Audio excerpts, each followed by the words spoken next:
We have vehicles not of this world.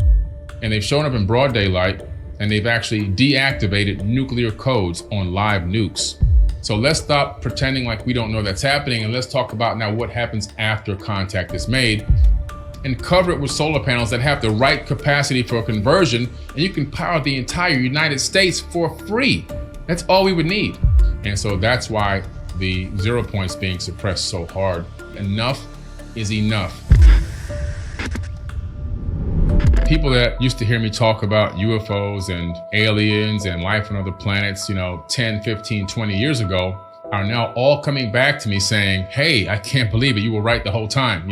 So they're starting to really believe it, and they're starting to ask more questions. So even though we're not getting the kind of disclosure we actually want from the government, we are getting the fact that they're talking about it enough to where now people are saying, oh, this is actually real. There are potentially UFOs and beings from other planets and so forth and so on. So now it's an open discussion. Even when I'm in restaurants, sometimes I hear people sitting around talking about UFOs and UAPs and aliens, whereas before, a decade ago, I would never hear a conversation like that openly in an open public place. It's just gradually, drip by drip, people are becoming more aware and more understanding and opening their minds more to the reality that we're not alone.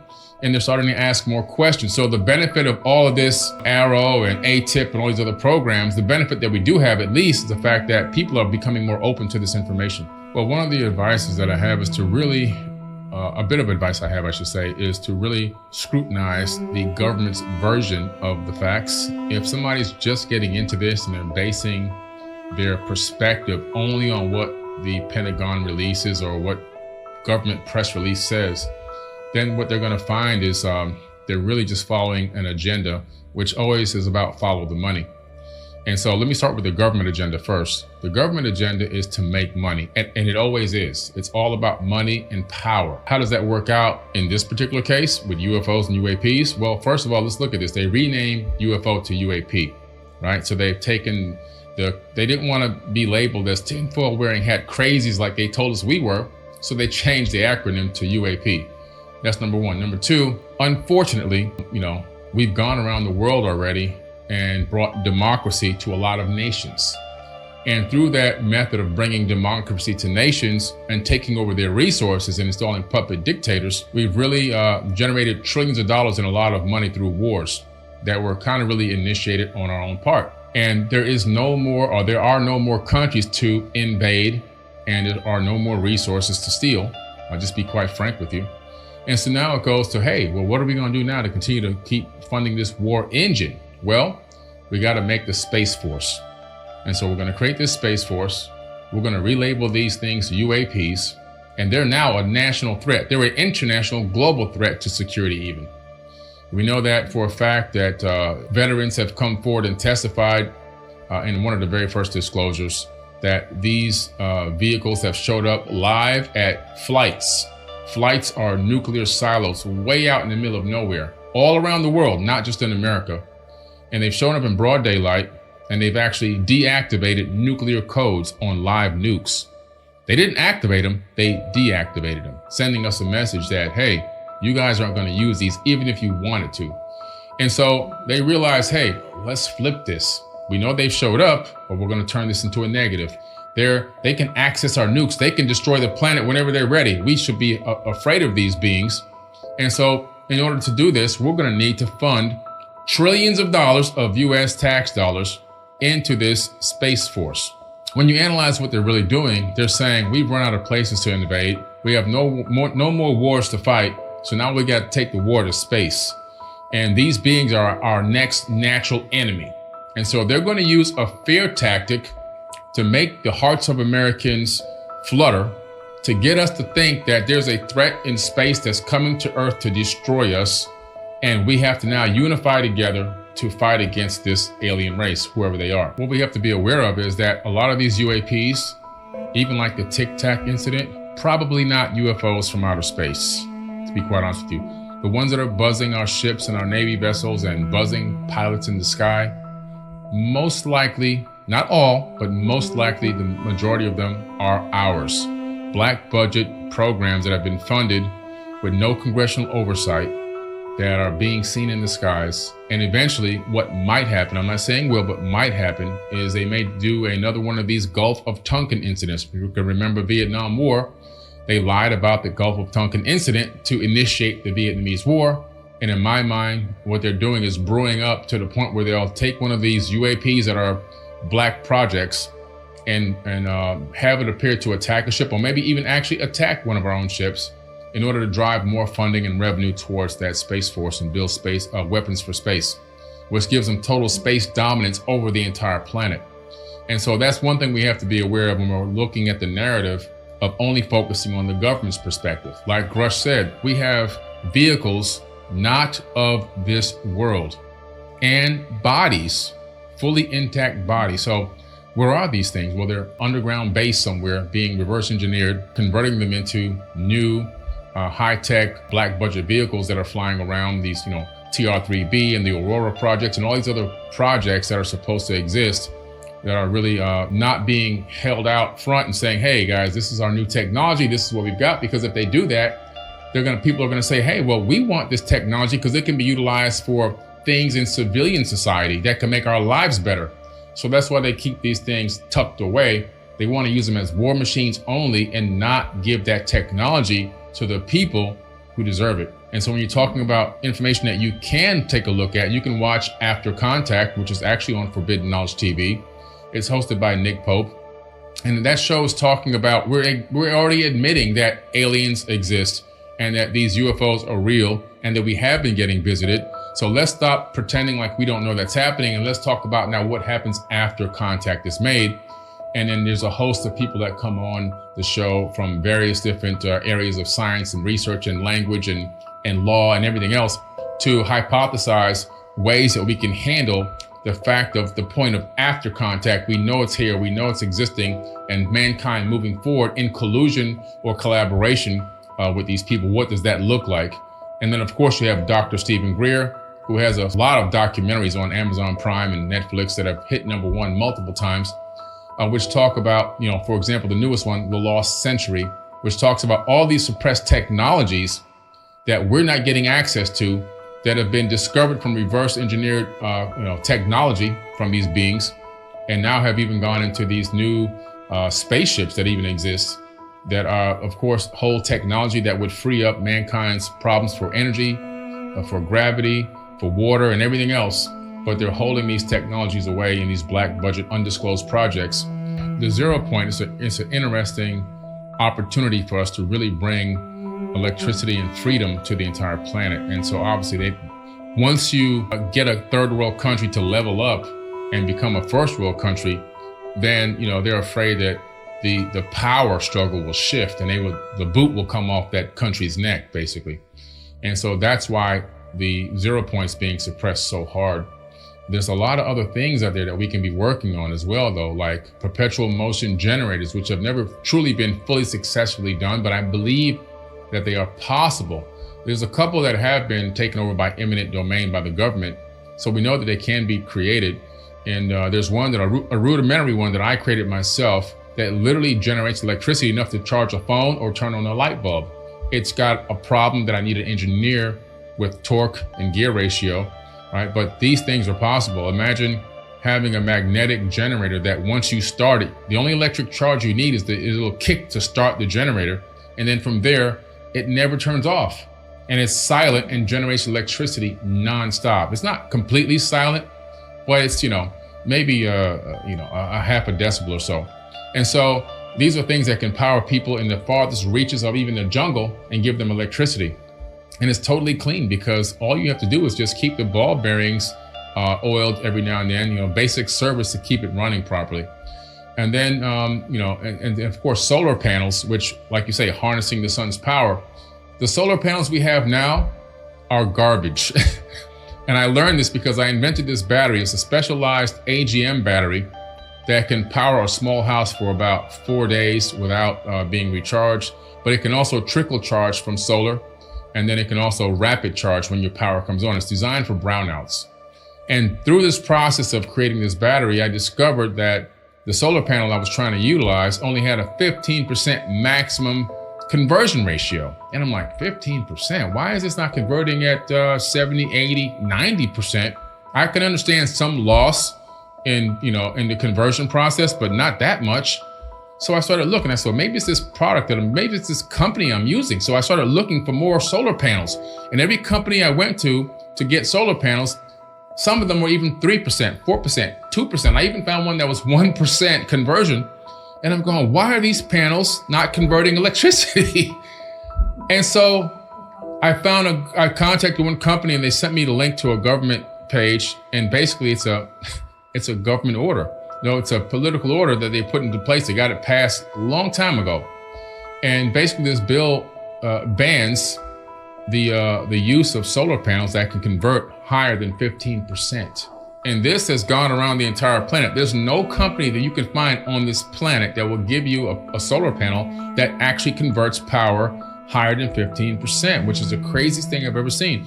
So they've got the boot on our neck, even with the solar panels. If we can get solar panels to do what they're supposed to do at 75, 80%, all of a sudden, you have all the clean energy you need. You can take a small amount of area out of Colorado where nobody's living, like a valley, and cover it with solar panels that have the right capacity for conversion, and you can power the entire United States for free.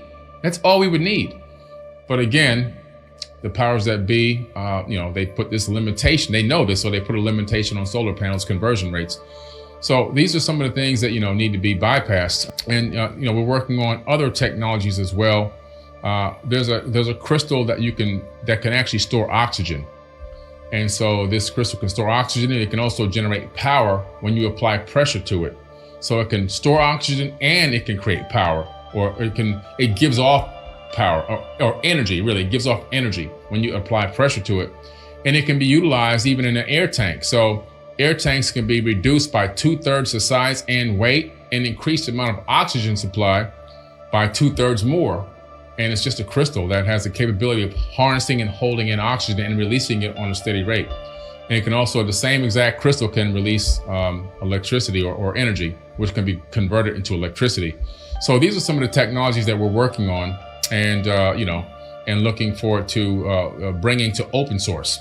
One thing that we're not going to do is we're not going to try and go for patents on this, because going for a patent would be a suicide mission. Or they're just going to eminent domain your idea and throw it on a shelf, and it'll never get out to the general public. And the problem we have with this idea and this concept of what you're talking about is, trying to sustain an empire for eternity is impossible. And if you don't believe that, just look at history. There is no one empire that has persisted forever. All empires seem to rise and fall.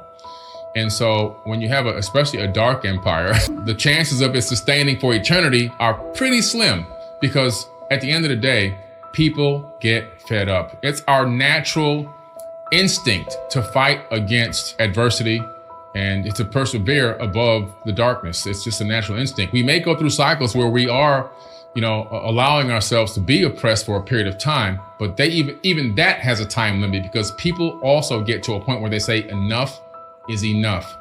And so what America has to do is they have to realize that the big brains in this country, a lot of them are imported brains on the, I think it's the SB1 visa or whatever it's called, that allows these people who come in here with the minds for science and technology and help build or create. But even at a point, these people are not going to want to come here anymore. They're going to want to stay in their home countries and continue to develop over there. So we got to be very careful here in this country to not allow ourselves to, like you say, get leapfrogged by other third world nations that become first world nations, just because they're willing to make the adjustments and changes that we're not willing to make. Even something as simple as all of our government websites in America are the worst websites I've ever seen in history. These websites must be created by, I don't know, by monkeys. I don't know if they can't even be. Grade school kids can make better websites than these websites that we have here. So, something as simple as changing our own websites, which are horrible. I remember when Obama was president and they had the Obamacare. They kept crashing. You couldn't even go on the website and fill out the forms. So something as simple as even changing that infrastructure, that digital infrastructure, it completely needs to be wiped out and changed over to something totally new and upstream. So upscale. So we have to, we're falling behind at an enormous rate. And the only thing keeping us in our position right now is the military strength and the fear of the military. Other than that, we'd already have been taken over. Yeah. We definitely have to rise up a lot more. You've heard me say before that, mankind is still a baby trying to learn how to crawl and walk. I think we're crawling now pretty good. We just got to really stand up and take some really good, strong steps, because we've got to get to the point where we claim our birthright, which is a higher level of wisdom, understanding, and consciousness. Right now, I think the majority of people at their heart really have decent or good intentions, the majority of people. But the problem that we still have is we're so easily swayed to and fro by one agenda or one idea or concept or another. And it gets us so distracted that we lose sight of our true, pure loving self. At our core, I believe the majority of people are pure and have pure love in their heart and want to see things change for the better and want to see themselves change for the better. But we're so susceptible right now to these distractions. And it's purely because of what you just said, the higher level of consciousness, the higher level of wisdom and understanding, different perspective, gaining perspective, being able to separate yourself from your thoughts, understanding that you're not your thoughts, you are the observer of your thoughts, and being able to distinguish that and separate yourself from what your body is physically doing based on the input it's getting, and then being able to make adjustments to yourself and your thinking ability on the fly. And that will change the outcome of where you're headed in this paradigm. And so again, it's more about people learning about who they truly are and how to tap into who they are on the inside, and to access that love frequency and to gain that empathy for other people on the outside, so that we can move together as a solid unit, as people on this planet, and regain our birthright, which is not only taking back control of this planet, but also being able to move out into space as well. Yeah, there's just so much that we've gone through. I mean, it's really amazing that, we're still here. That shows how strong we are as people on this planet, with so much that has been thrown at us geologically, economically, psychologically, physically, and we are still here and multiplying. So we've shown that we have the strength to persevere through pretty much anything. There's only one last main obstacle for us to overcome, and that's understanding that we are all one, and to just love one another as it was, your own brother or your sister. And if we can come to that understanding and really put down this divide and conquer, recognize and discern, like you said, these divide and conquer tactics, which are put out by the political system, the religious systems, and the school systems, and the media, the mainstream media. If we can learn how to discern when we're being attacked with a divide and conquer tactic, and put those down, put our boot on that thing and step on it and crush it and get past that, the future for mankind is super, super bright. We will literally excel so far, so fast. It'll be the blink of an eye. It took us 100 years to go from a horse buggy and carriage to putting remote control cars on Mars. And I think just getting past that one hurdle of divide and conquer and recognizing for what it truly is, and really then pushing that out and saying, no more. And once we do that, I think we can do what we did in 100 years in 20 years. We can really accelerate mankind's progress in a way, and not just technologically, but spiritually and consciously, because that's one of the biggest things stopping us from excelling past a specific point. It's got us just moving ahead, slow, just one drip at a time. But if we can really push that out and get rid of that whole mindset of this divide and conquer, recognize it in everything we see, discern it, and push it away and say, no, I'm not going to allow you to do this to my mind. And then once we get rid of that, we're going to accelerate at a pace that is just unbelievable. Yeah. And then we have to begin to, collaborate with each other like we're collaborating. We have to collaborate. We have to stop isolating and get into collaboration.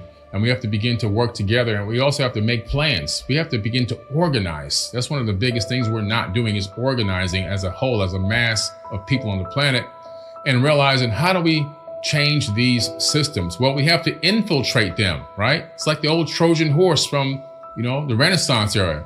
You have to get inside the gates. And how do you do that? Well, we've got to begin to train people to take on positions of power that are conscious and go on the inside. And when they're inside, then they do what they have to do to break the system down, press the right buttons, expose the right information, whatever it is. But we have to begin to infiltrate these systems in this matrix that exists, so that we can break it down from the inside out. We can't keep staying on the outside of these systems and thinking that we're going to have this massive change that just crops up. We have to have conscious people get in and infiltrate from the inside, and then you'll see the curtain begin to fall. I think if you get inside and you begin to collapse it, break it down from the inside, it forces a new paradigm. It forces a new system to rise from the ashes. If you're in there, and it's got to be obviously more than just one person. If there's people going in droves that are really trying to go into all these different systems and really collapse these systems, it's like a mission. It's almost like a suicide mission in a way, to be honest with you. But at some point, somebody has to have enough courage to help these systems collapse, and they got to collapse from the inside. Because once they're going down, a new system can rise up from the ashes like a phoenix. If you like this video and you want to see more amazing content, go ahead and check out the next video on our channel.